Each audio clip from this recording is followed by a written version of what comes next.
We'll manage the household independently, so find another place to live. My mother, aligning herself with their decision, treated me as an impediment. Do they comprehend who has been footing the bills for the house? I never anticipated such disrespect. In the recesses of my mind, I resolved to take certain actions. I go by the name Carrie, a 30-year-old woman.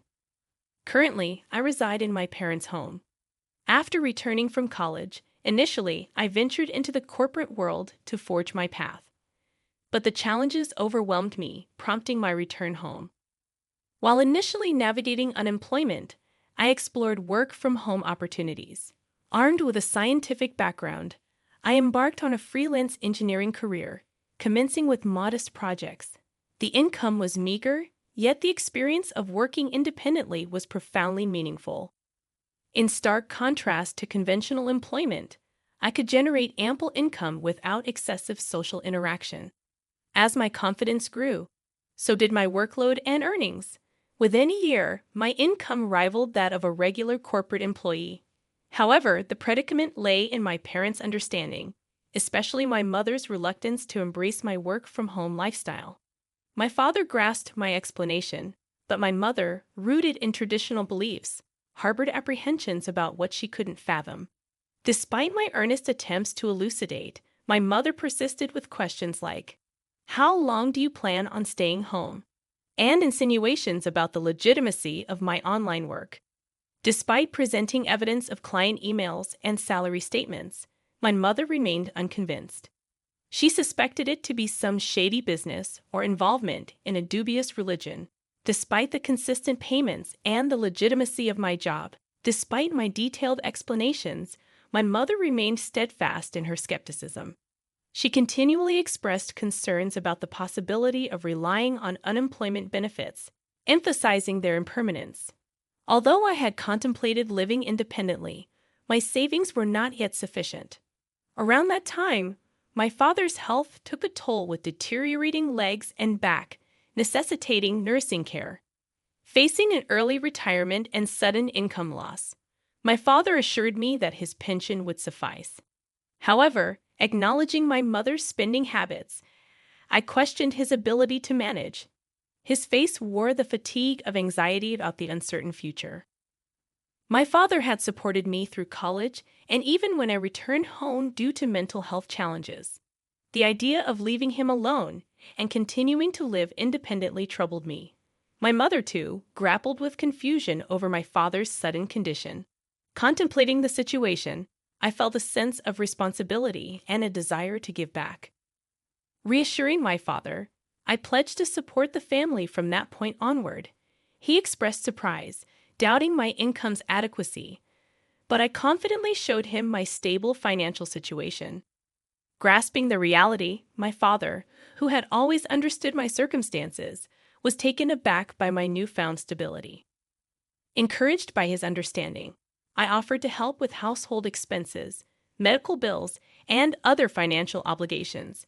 Each month, I transferred a certain amount to my father's bank account, shouldering a significant part of the financial burden. As my mother had been using my father's credit card, I created a new main card and provided her with a supplementary card. My father, mindful of saving money, urged my mother to follow suit. In response, my mother questioned whether I should be asked to leave the house. I pointed out my financial contributions and emphasized that it would be more challenging without my support. Skeptical, my mother remained unconvinced and suspicious of my assistance. It took my father's persuasion to finally gain her agreement, allowing me to continue living with them. Continuing my work and household responsibilities, I found my mother increasingly taking my assistance for granted. Her strictness intensified with constant remarks about the speed of my chores. "Can't you finish your chores faster?" she would complain. I explained the challenge of multitasking while working, but she dismissed my concerns. The strain on my relationship with her became apparent, and it seemed irreparable. In contrast, my father, understanding my efforts, provided much-needed support. Despite this strained dynamic, we persevered in this manner for a year. After a year, my father's health took a sudden downturn, requiring hospitalization. Visiting him daily, I shared moments of concern and reassurance. Aware of the strain on me, my father expressed gratitude, acknowledging the difficulties in my relationship with my mother. As my father grappled with health issues, the already strained relationship between my mother and me deteriorated further. Despite feeling suffocated at times, I remained committed to supporting my family.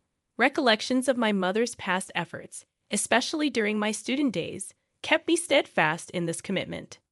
However, a significant shift occurred when my mother welcomed my brother Kevin and his wife Mary. Their unexpected arrival brought an abrupt change to my living situation. My brother explained their decision, stating they would be living in the house from now on to ease the burden on me. I was taken aback, and my mother seemed to avoid eye contact. While my brother and his wife claimed their intention was to support me, a hidden meaning lingered in their words. My mother, expressing gratitude, subtly hinted at my need to contribute more to the household. Despite the surprise, I learned that my brother, a graduate of a prestigious college, had joined a reputable company. The unexpected turn in events left me questioning the true motives behind my brother and his wife's presence in our home. Certainly, he must have been earning a substantial salary, but I too was diligently pursuing my own endeavors. I wonder if they could manage without my contributions. Transitioning into a new life at home with my brother and his wife proved to be more demanding than anticipated. "Wake up, Perry, make breakfast," my brother's wife hollered, banging on my door. Fully awake and already engrossed in my work as a morning person, I explained that I was already up and working. Despite my work commitments, they insisted that I prepare breakfast. "Get on with it and get breakfast ready," she demanded. I reluctantly forced myself to assist, considering our family's usual morning freedom. Typically, we enjoyed meals at our own pace, especially when my mother and brother's wife were present. I presumed it was customary for the wife to prepare breakfast for her husband. However, my sister-in-law insisted on cooperation, and I reluctantly joined them in the kitchen. Despite my efforts, their dissatisfaction was evident. "Is this what you prepared for breakfast?" "This isn't enough," they complained.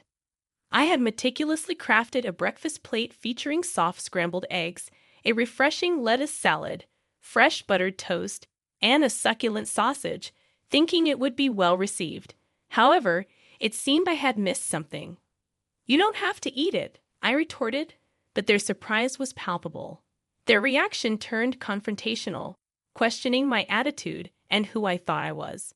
My brother, often condescending, mocked me, likely influenced by our mother. Despite explaining my work commitments, they dismissed it. "What kind of work is that? Are you crazy?"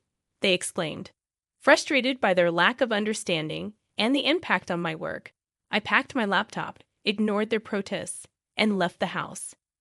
As I departed, my brother's voice echoed in the background, demanding to know where I was going. Ignoring the question, I proceeded to my father's hospital room. Hurrying in, his surprised gaze met mine. "Carrie, what's wrong?" "You seem flustered," he observed. I recounted the recent incident, and my father, wearing a surprised expression, responded, "I didn't know they were. I'm sorry, Carrie. Don't worry about it. You can choose your own way of life." Feeling lost, I expressed concern that my mother might feel more comfortable if my brother Kevin were at home. However, my father reassured me, "You don't need to be in a place where you don't feel comfortable. All I want is for you to live happily. Live your life the way you want to live." Encouraged by my father's words, I decided to leave home. Upon returning that evening, I encountered a tense scene resembling a movie. The serious faces of my mother, brother, and sister-in-law greeted me. My brother accused me of not being at work, forcing him to take the day off. Inwardly, I questioned the responsibility of easily taking time off work. Their voices escalated, culminating in my brother demanding, "Get out of here. From now on, the three of us will live together. If you don't want to stay, please leave. We don't need an overbearing presence like you to support us." It was a shocking statement, and I replied in surprise. Ignoring my protests, my brother and his wife insisted on my departure, declaring that I was no longer needed. In the absence of our father, my mother, aligning with their sentiments, regarded me as a hindrance. The frustration intensified as they dismissed my involvement in the family's finances and prioritized their own concerns. Enraged by their insensitivity, I devised a plan. Initially, I transferred the money linked to the credit card my mother used daily to another account under my management. This subtle move aimed to surprise my mother when she could no longer access her credit card. I initiated a money transfer from my father's account, a crucial pillar supporting the family's financial stability. However, I ensured that only my father's medical expenses could be withdrawn from this separate account, unbeknownst to my mother. Consequently, a significant financial burden now rested on my brother and his wife. Though unaware of the intricate details of my brother's income, I was certain that he would feel the weight more than ever. After completing the necessary formalities, I gathered my belongings and declared my departure, saying, "I'm leaving this place." To my surprise, my mother, brother, and sister-in-law, who had been relentlessly harassing me, looked taken aback. Their astonishment revealed that they hadn't anticipated my decisive action. Although from the expressions on their faces, it seemed they were secretly enjoying the moment. As I announced my departure, they belittled me, expressing their relief. "You're finally leaving. We've never dealt with such a troublesome person.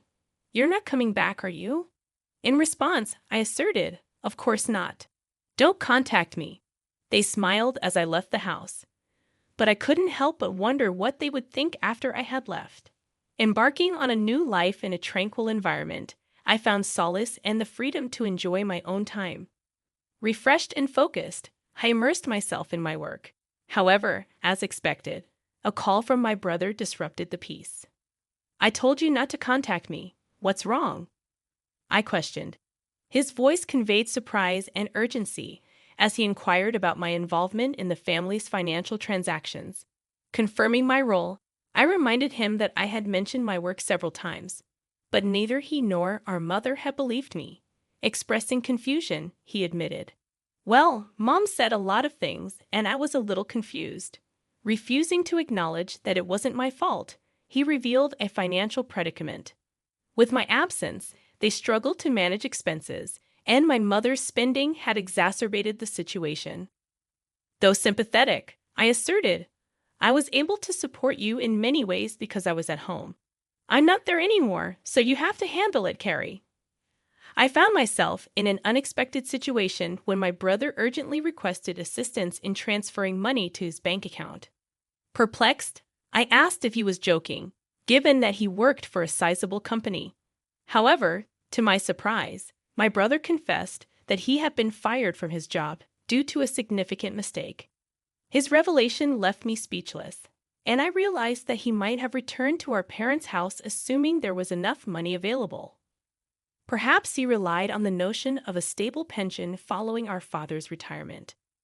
Wanting to enlighten my brother about my financial contributions to the household, I found amusement in the thought of his astonishment upon learning the truth.